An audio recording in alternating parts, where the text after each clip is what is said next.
미국에서 병원은 몸을 고치러 가는 곳이면서 동시에 가장 두려운 공간입니다. 감기에 걸려 잠깐 응급실을 다녀왔을 뿐인데 집에 도착하면 청구서에 수천 달러가 찍혀 있습니다. 아이의 팔이 부러져 간단한 처치를 받았는데 5천 달러 고지서를 받은 부모도 있고 수술 후 보험이 적용되지 않는 항목이 많다며 수만 달러를 더 내야 하는 일도 있습니다. 이건 뉴스에서만 나오는 예외적인 이야기가 아닙니다. 미국 사람들에게 익숙한 일상이죠. 병원비 때문에 카드빚이 쌓이고 파산으로 이어지는 경우도 많습니다.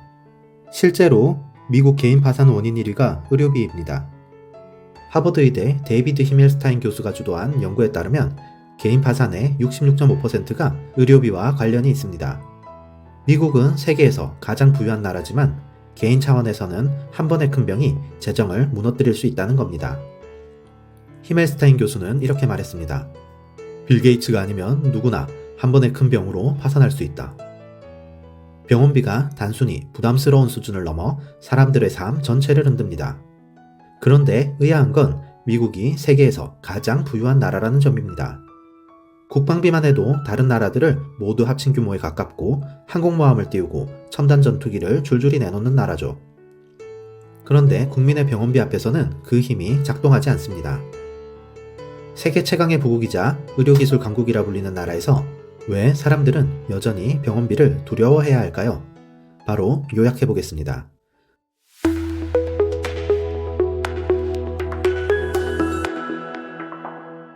이 구조의 출발점은 1940년대 초 제2차 세계대전 시기로 거슬러 올라갑니다. 당시 미국 정부는 전쟁 물자를 안정적으로 생산하기 위해 임금 인상을 금지했습니다. 임금이 오르면 물가가 따라오고 물가가 오르면 전쟁 비용이 감당되지 않기 때문이었습니다. 하지만 기업들 입장에서는 문제가 생겼습니다. 숙련된 노동자를 확보해야 했는데 임금을 올릴 수 없으니 사람을 붙잡을 방법이 없었습니다. 그래서 기업들이 꺼낸 카드가 바로 직장의료보험이었습니다. 임금을 올릴 수 없으니 직원 입장에서는 생활이 빠듯했죠. 그런데 회사가 보험을 준다는 건 병원비 부담을 덜 수 있다는 의미였습니다.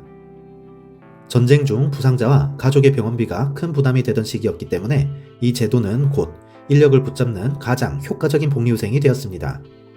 그렇게 직장에 다니면 보험이 따라오는 구조가 사회에 자리 잡기 시작했습니다. 정부도 이 흐름을 제도적으로 인정했습니다. 1954년부터 기업이 직원의 보험료를 대신 내면 그 금액만큼 세금을 감면해주는 제도를 도입했죠. 정부가 직접 예산을 투입하진 않았지만 세금을 덜 걷는 방식으로 기업이 복지를 떠안게 만든 겁니다. 이때부터 의료보험은 국가가 운영하는 복지제도가 아니라 기업이 설계하고 시장이 유지하는 제도로 바뀌었습니다. 이게 훗날 미국 의료비 구조를 결정짓는 첫 번째 출발점이 됩니다.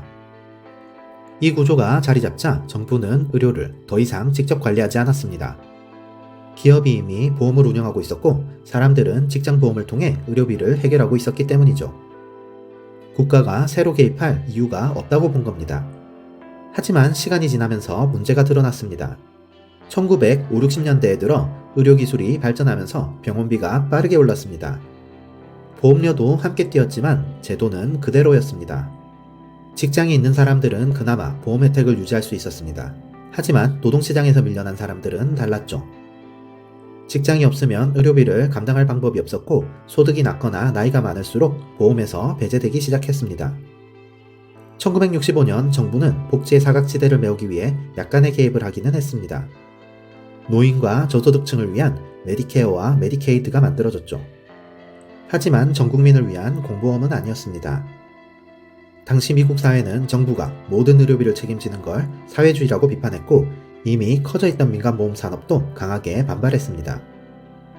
결국 정부는 가장 취약한 계층만 보호하는 절충안을 택했고 나머지는 시장에 맡긴 형태로 제도가 굳혀졌습니다. 그러던 1970년대 미국 경제가 큰 어려움에 빠집니다. 베트남 전쟁과 복지 지출로 재정이 불어났고 오일 쇼크가 겹치면서 물가가 끝없이 올랐습니다. 경기는 나빠지는데 물가는 잡히지 않았죠. 정부는 물가를 잡으려 각종 규제와 통제를 늘렸지만 경기는 더 위축되고 물가는 여전히 잡히지 않았습니다. 오히려 정부의 개입이 문제를 키운다는 비판만 커졌죠. 그 결과 정부는 줄이고 시장에 맡겨야 한다는 주장이 힘을 얻기 시작했습니다. 그 흐름은 1980년대 로널드 레이건 행정부로 이어집니다. 그는 세금을 줄이고 규제를 풀어 정부가 아닌 시장의 자율로 경제를 회복시키겠다는 정책을 내세웠습니다. 이른바 작은 정부와 규제 완화가 본격적으로 추진된 겁니다. 그 영향은 의료 분야에도 번졌습니다. 레이건 행정부는 병원과 보험사가 자유롭게 경쟁하면 의료비가 자연스럽게 낮아질 거라 믿었습니다. 시장이 알아서 효율을 찾을 거라는 생각이었죠. 하지만 결과는 정반대였습니다. 병원은 점점 기업처럼 운영되기 시작했고 의료 서비스는 복지가 아니라 하나의 상품이 됐습니다. 제약사와 보험사, 의료기기 산업이 빠르게 커지면서 의료는 어느새 하나의 거대한 산업으로 바뀌었고 의료비는 빠르게 오르기 시작했습니다. 의료가 산업으로 바뀌면서 미국에서는 국가가 복지를 직접 운영하지 않는 대신 기업이 직원의 의료비를 부담하는 방식이 완전히 자리 잡았습니다. 의료는 공공제도가 아니라 시장의 논리로 움직이게 됐죠. 직장보험이 빠르게 확산되면서 완전히 바뀌었습니다. 예전에는 환자가 병원에 가면 진료를 받고 그 자리에서 직접 돈을 냈습니다.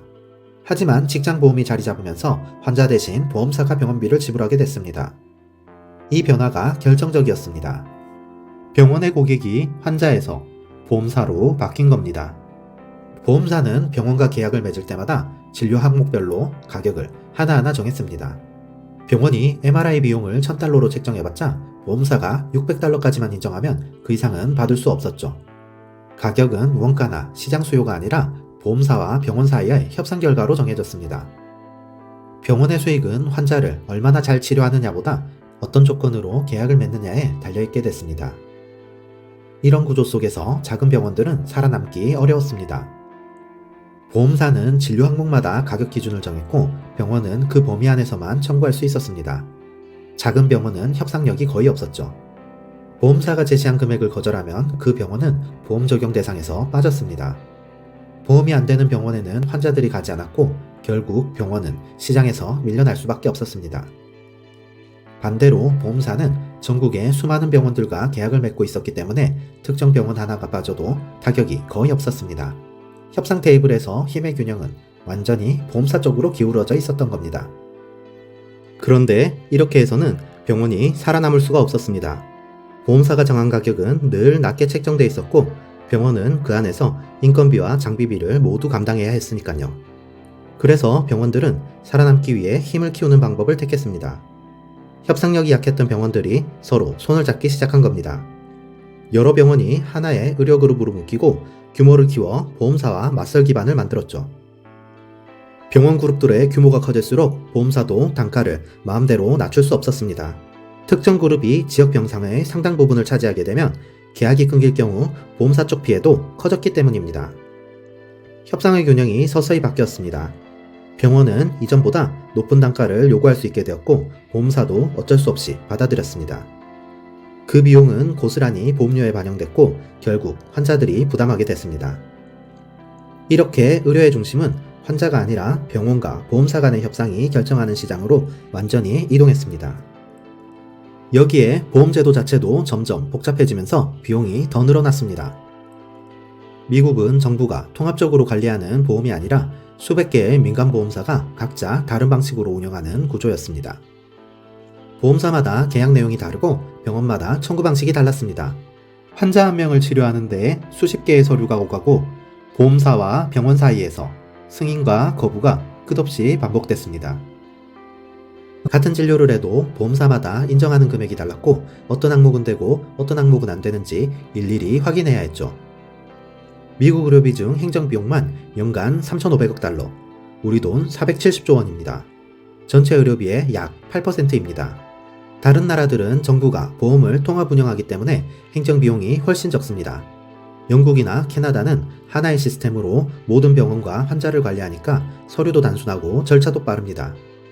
한국도 건강보험공단이라는 하나의 기관이 전 국민을 관리하기 때문에 행정비용이 상대적으로 낮습니다. 하지만 미국은 수천 개 보험사와 수만 개 병원이 제각각 계약을 맺습니다.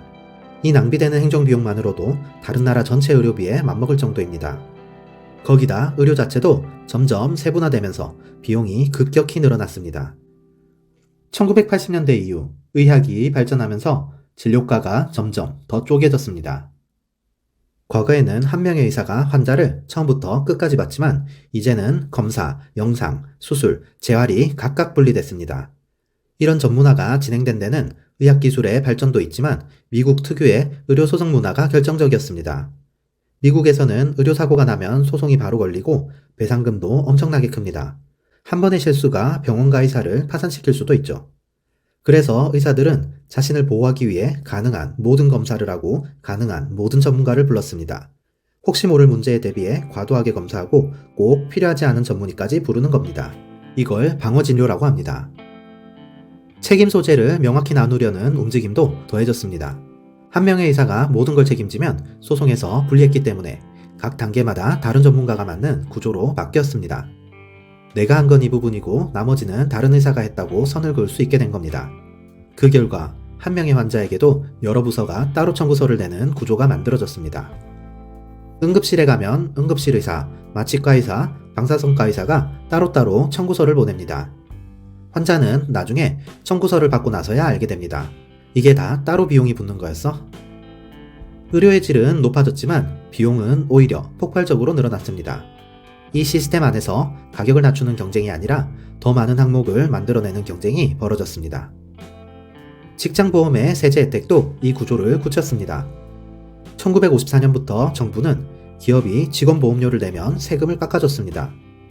기업 입장에서는 직원에게 월급을 더 주는 것보다 보험료를 내는 게 세금 면에서 더 유리했기 때문에 보험료를 많이 냈습니다. 보험료가 올라도 직원들은 실감하지 못했습니다. 월급 명세서에 이번 달 보험료 200만 원이라고 찍혀 나오는 게 아니니까요. 회사가 내는 돈이 얼마인지 모르니 보험료가 비싸네 라는 느낌이 없었습니다. 하지만 결국 이 비용은 직원에게 돌아왔습니다. 보험료가 오르면 기업이 직원 한 명에게 쓰는 총액이 늘어납니다. 그럼 기업은 월급 인상을 억제했습니다. 보험료, 월급을 합친 총 인건비가 너무 커지니까요. 실제로 경제학자들이 분석해보니 보험료가 오를 때마다 월급 인상폭이 줄어들었습니다. 결국 직원들은 월급이 안 오르는 형태로 보험료 인상을 떠안고 있었던 겁니다. 여기에 더 큰 문제가 있었습니다. 직원들이 보험료를 직접 체감하지 못하니 병원비가 비싸니까 다른 병원 가자는 압력이 생기지 않았습니다. 시장에서 가격을 낮춰야 한다는 힘이 작동하지 않은 겁니다. 그래서 병원과 보험사는 계속 가격을 올렸고 그 비용은 결국 월급 정체로 이어졌습니다. 다른 나라들은 어떻게 이 비용 폭등을 막았을까요? 영국, 캐나다, 독일은 정부가 병원과 의사에게 줄 수 있는 돈의 상한선을 정합니다. 병원이 마음대로 값을 올릴 수 없습니다. 일본은 2년마다 전국 의료 가격을 정부가 재조정합니다. 한국도 건강보험공단이 수가를 정해서 병원이 청구할 수 있는 금액의 상한선이 있습니다. MRI 한번 찍으면 얼마, 맹장수술하면 얼마, 이런 식으로 미리 정해져 있죠. 하지만 미국은 시장에 맡겼습니다. 경쟁이 가격을 낮출 거라고 믿었지만 결과는 정반대였습니다. 보험사와 병원이 서로 덩치를 키우면서 가격은 계속 올랐고 환자들은 그 비용을 고스란히 떠안았습니다. 병원비만 문제가 아니었습니다. 환자들이 병원을 나온 뒤에도 또 다른 청구서가 기다리고 있었습니다. 바로 약값입니다. 미국은 다른 나라들과 달리 정부가 약값을 통제하지 않습니다. 영국, 독일, 프랑스는 정부가 제약사와 협상해서 약값에 상한선을 둡니다. 캐나다, 일본도 마찬가지입니다. 한국도 약가 협상을 통해 정부가 가격을 조정합니다. 제약사가 신약을 출시하면 건강보험공단과 가격 협상을 거쳐야 보험 적용을 받을 수 있습니다. 하지만 미국은 제약사가 원하는 가격을 그대로 받을 수 있는 구조입니다. 시장에 맡긴 겁니다. 그래서 같은 약인데 나라마다 가격이 천차만별입니다. 대표적인 게 인슐린입니다.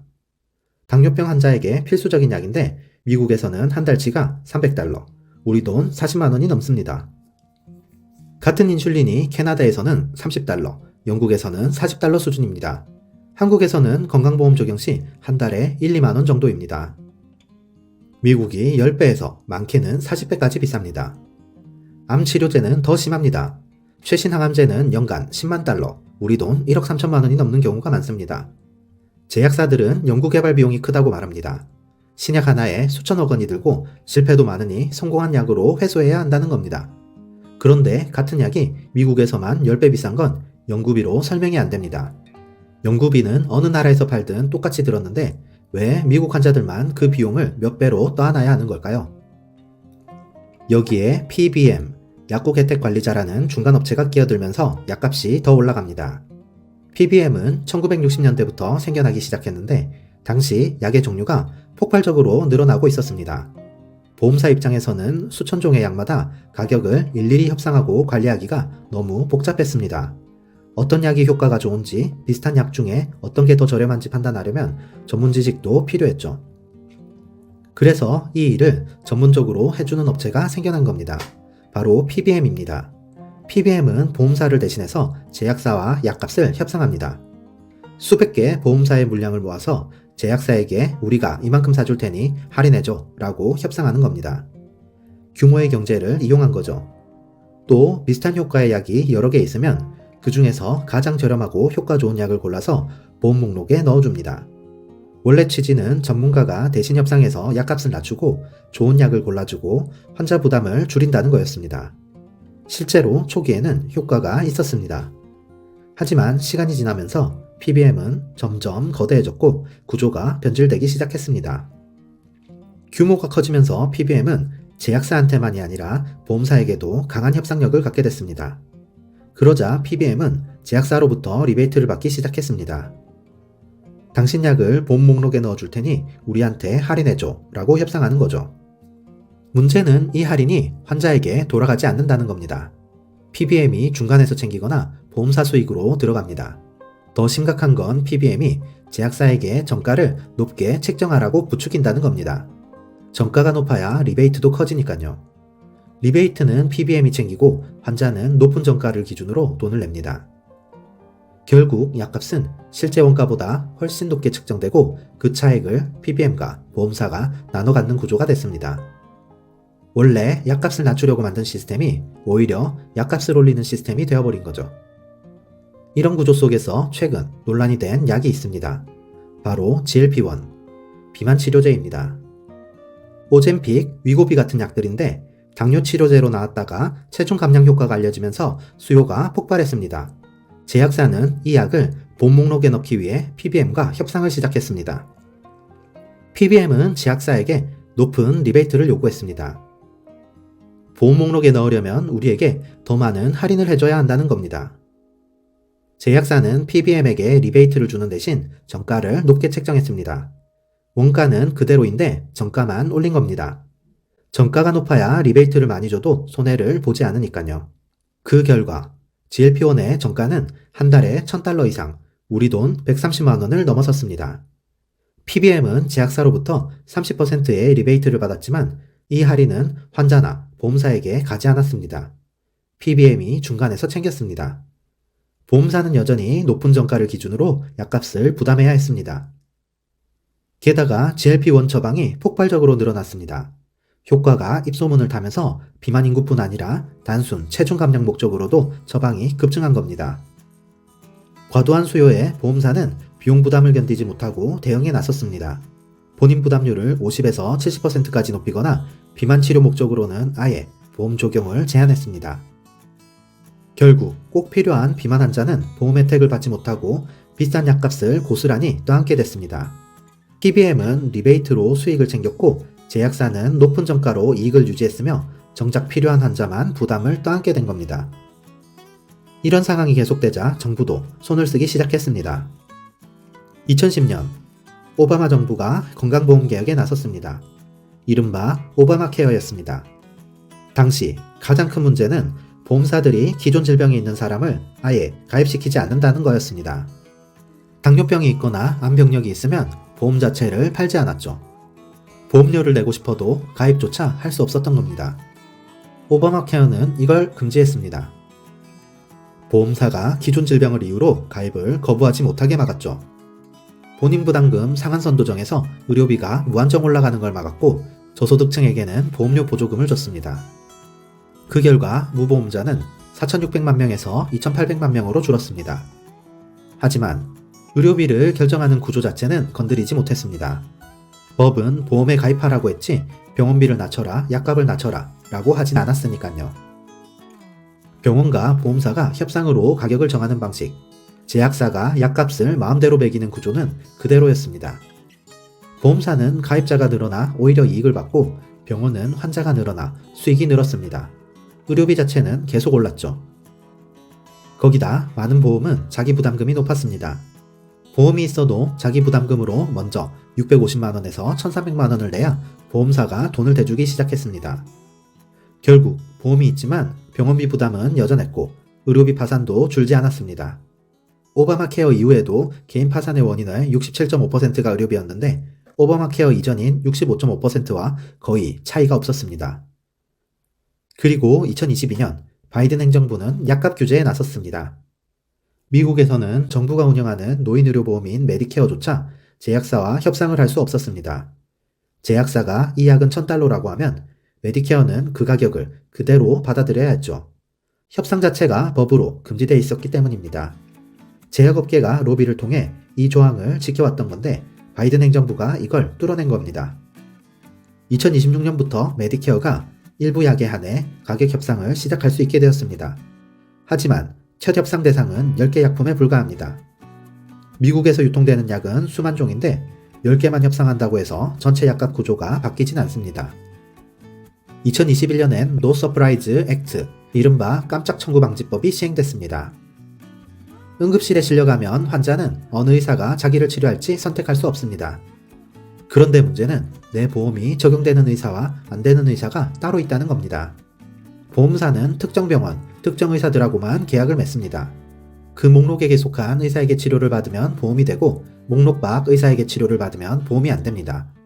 그래서 응급실에서 마취과 의사가 왔는데 그 의사가 내 보험 목록이 없으면 나중에 수만 달러 청구서를 받는 일이 벌어졌습니다. 환자는 응급 상황에서 확인할 수 없었고 나중에 청구서를 받고 나서야 알게 되죠. 이 법은 응급 상황에서 환자가 선택할 수 없으니 보험사가 책임지도록 만든 겁니다. 일부 과도 청구는 줄었습니다. 하지만 이런 개혁들도 의료비를 결정하는 근본 구조는 건드리지 못했습니다. 그렇다면 이런 구조들은 왜 안 바뀔까요? 미국은 의료산업 규모가 GDP의 17%, 약 4조 달러에 달합니다. 우리 돈으로 5,400조 원입니다. 보험사, 병원 네트워크, 제약사, PBM 모두 지금 구조에서 막대한 이익을 보고 있습니다. 이들은 매년 수억 달러를 로비했습니다. 2022년 한 해에만 의료산업이 쓴 로비 비용이 약 7억 달러, 우리 돈 9천억 원이 넘습니다. 의료 관련 법안이 나올 때마다 제약사, 보험사, 병원협회가 의원들을 설득하고 선거 자금을 지원하며 개혁을 막습니다. 제약회사협회는 의회에 로비스트를 상주시키고 보험사들은 각 주마다 정치인들에게 기부금을 냅니다.